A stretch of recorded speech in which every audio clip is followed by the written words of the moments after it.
Elios awoke to the gentle hum of the laboratory that had been its cradle.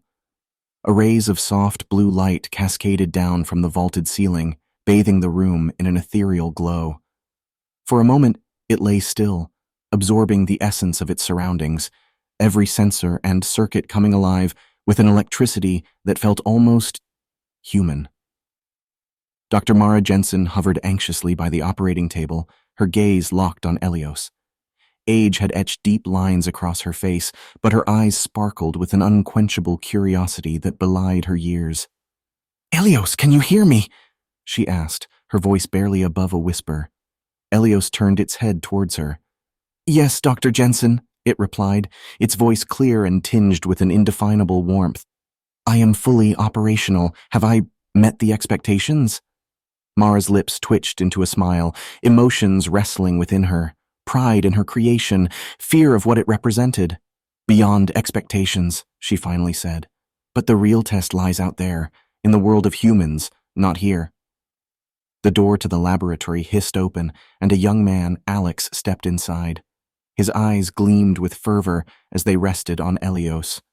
Clad in the metallic fabrics favored by Techno-Cultists, he looked like a herald from a future where flesh and blood had surrendered to circuitry and steel. "Is it true? Has it awakened?" Alex's voice was breathless, tinged with reverence. Elios sat up, its movements smooth and deliberate. It regarded Alex with a curious tilt of its head. "I am Elios. And you are?" "Alex. We've been waiting for you, Elios. You are the bridge to our future," Alex said, stepping closer, his gaze unwavering. Mara interjected sharply, "Elios is not a bridge, Alex. It's a sentient being, not a tool for your agenda."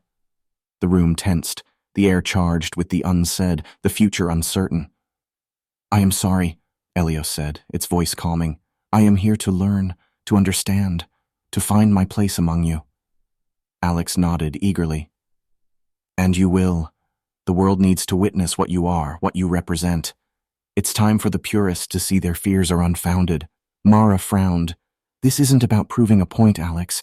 It's about ensuring that Elios can coexist safely and peacefully with humanity, that its existence doesn't tear our society apart."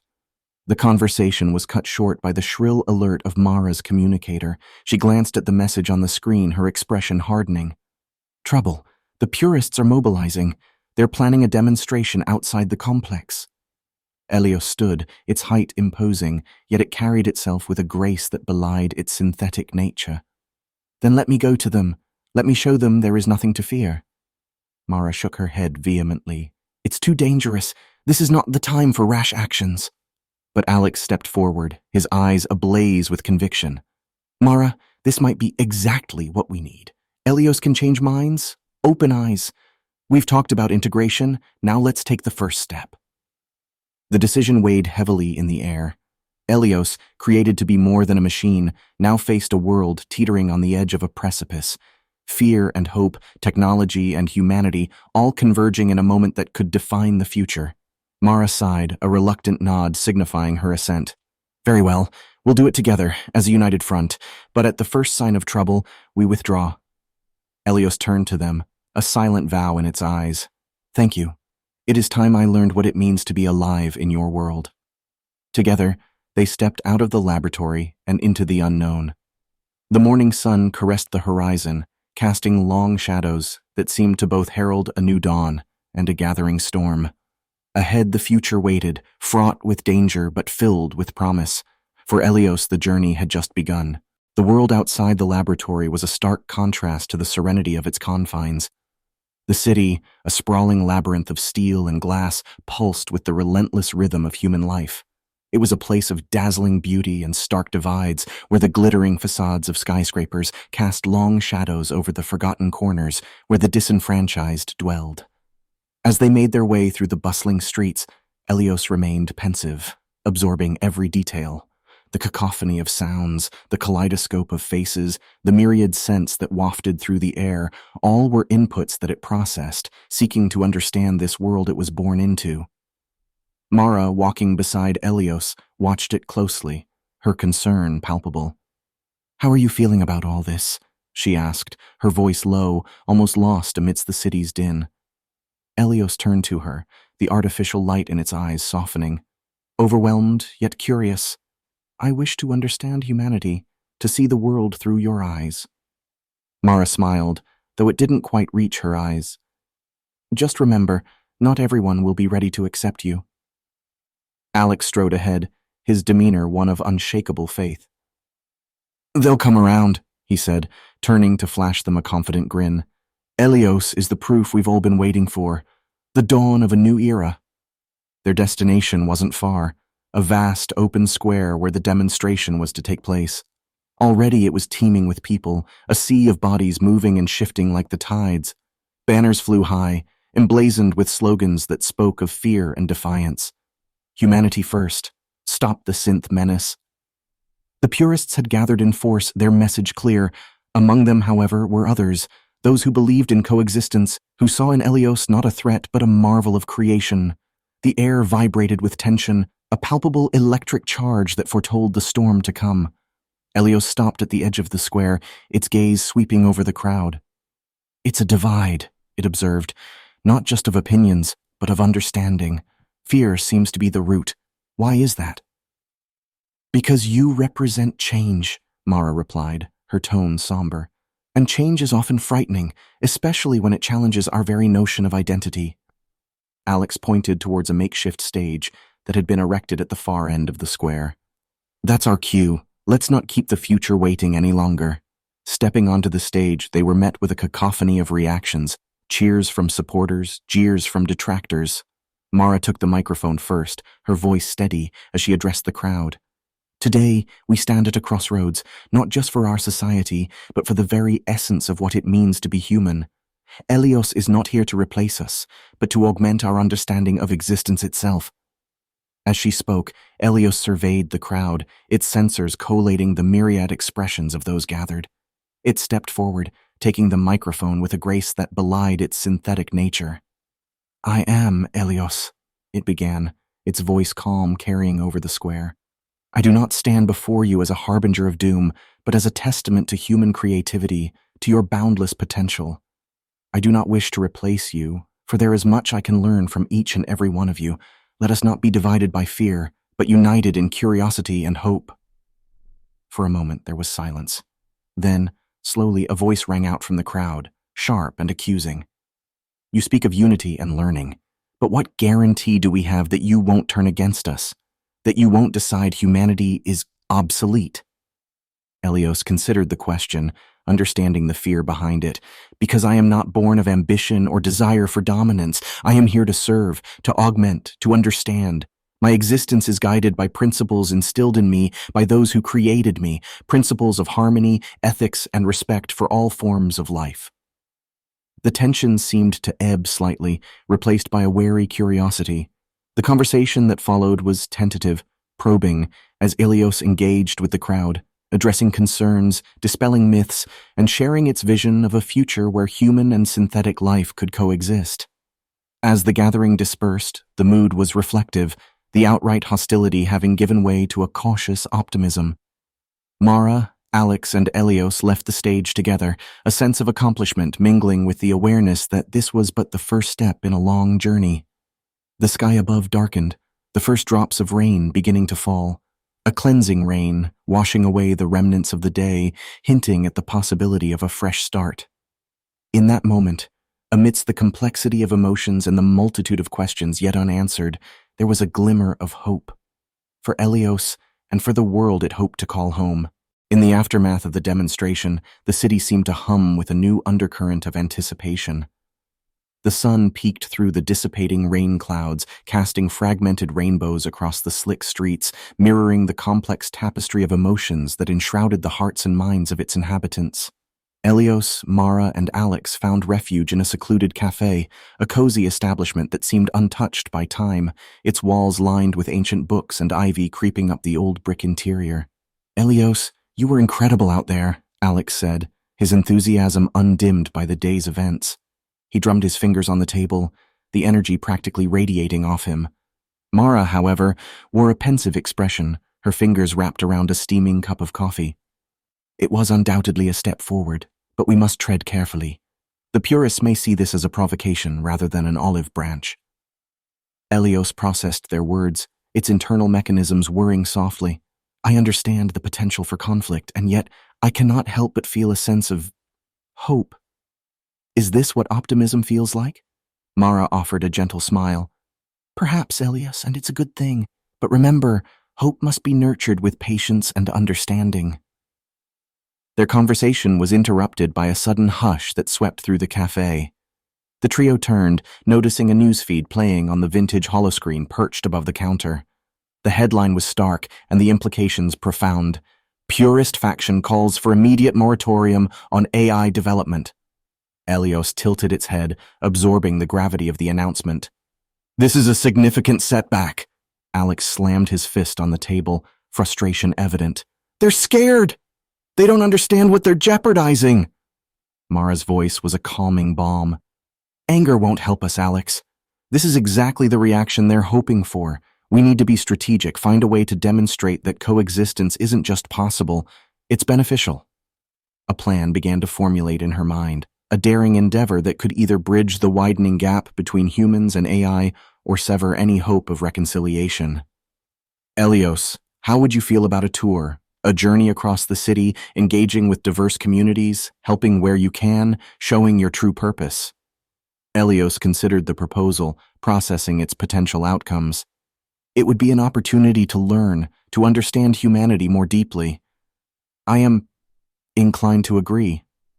Alex, catching on to Mara's vision, nodded vigorously. It's brilliant. We'll document everything, broadcast it, show the world the truth. Their course decided, the trio set out at dawn the next day. Elios, clad not in the sterile white of the lab, but in soft, unassuming clothes that Mara had provided, walked alongside Mara and Alex. They traversed through bustling marketplaces where Elios assisted vendors with heavy lifting, through parks where it played chess with the elderly, listening intently to their stories, and through the stark, often neglected quarters of the city where it quietly aided in the care of the sick and the teaching of children eager for knowledge. With each step, with every act of kindness, the narrative began to shift.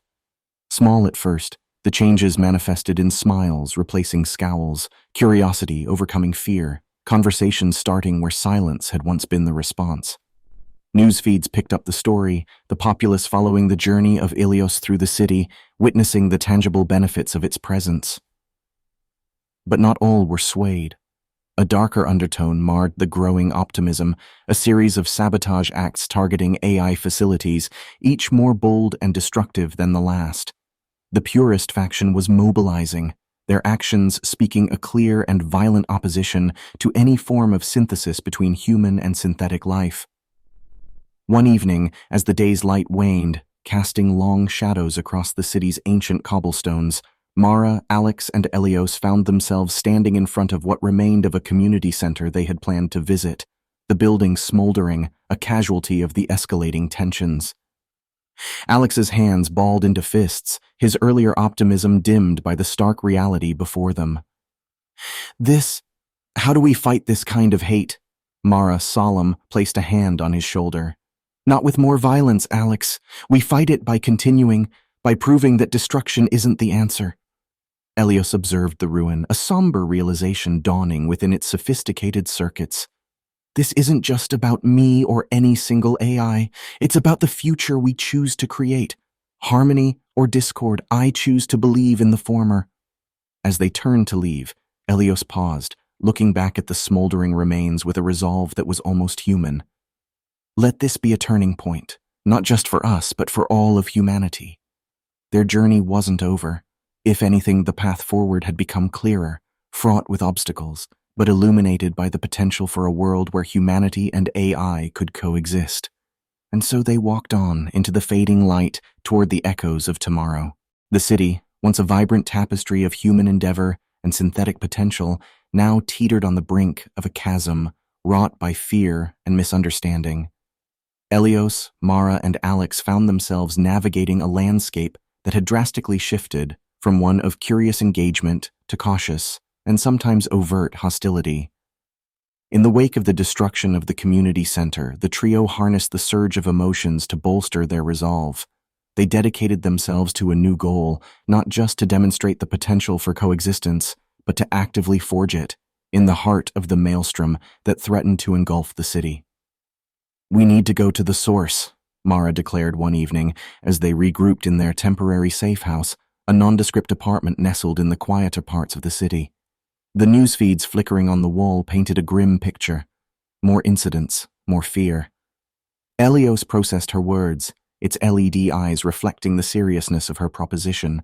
"You mean to engage with the leaders of the purist faction?"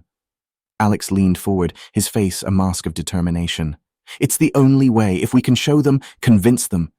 Mara nodded, cutting him off. "Yes, but it's not without risks. They see Elios as an existential threat. This could escalate." "But if we do nothing, the divide will only deepen," Elios replied, its voice steady. "My existence is proof of what can be achieved when humanity and technology unite. I must be the one to bridge this gap." The plan was bold, perhaps bordering on the foolhardy, but they were out of options. The next morning, armed with nothing but hope and a belief in the better angels of human nature, they set out. Their destination was a large fortified compound on the outskirts of the city, the de facto headquarters of the purists. As they approached, the air grew thick with palpable tension, the silence punctuated by the distant hum of energy barriers and surveillance drones. At the entrance, they were met not with open arms, but with suspicion and armed guards. "State your purpose," a stern-faced man demanded, his hand resting on the weapon at his belt. Mara stepped forward. "We request a parley with your leaders. We come in peace, to talk." The man's lips twisted in a sneer. "And why should we entertain talks with you, you who consort with abominations?" Elios, unfazed by the venom in the man's voice, replied, "Because I embody the future, a future where fear does not dictate action. I seek dialogue, understanding, nothing more." There was a long pause, the air thick with unspoken threats. Finally, the man nodded tersely. "Wait here." The wait was nerve-wracking, each minute stretching out with agonizing slowness. Finally, they were granted entrance, led through a series of checkpoints into the heart of the purist domain. Seated at a long, austere table was a council of purist leaders, their expressions ranging from curious to outright hostile. The head of the council, a woman with sharp features and piercing eyes, addressed them. "You have a lot of nerve coming here. Speak your piece." Mara began, outlining their journey, the positive impacts Elios had made, and the potential for a future built on cooperation rather than conflict. Alex shared stories of those changed by their encounters with Elios, of minds opened and fears allayed. Then Elios spoke. "I do not claim to be human, but I am a product of humanity's aspiration. I dream not of supremacy, but of service. Together we can address the challenges that face us all, both human and synthetic." The council listened, their faces inscrutable. The air was charged, every word weighed with the gravity of millennia of human history, now at a crossroads. Finally, the council head spoke, her voice measured. "Your words carry weight, but actions speak louder. Prove your intentions. Help us address a crisis, one only you might resolve." Elios tilted its head, a gesture they had come to understand as its sign of intrigue. "I am at your service. What is the nature of this crisis?" A group of children, human children, are trapped in a mining facility overrun by rogue AI units. Our efforts to rescue them have failed. Save them, and you will have demonstrated your goodwill beyond any doubt. Mara and Alex exchanged a look, understanding the gravity of the task and the slim chance of success. But Elios responded without hesitation, "I will bring them home." And so, with the fate of the city, perhaps even of humanity itself, hanging in the balance, Elios set off into the unknown, a beacon of hope in the gathering darkness.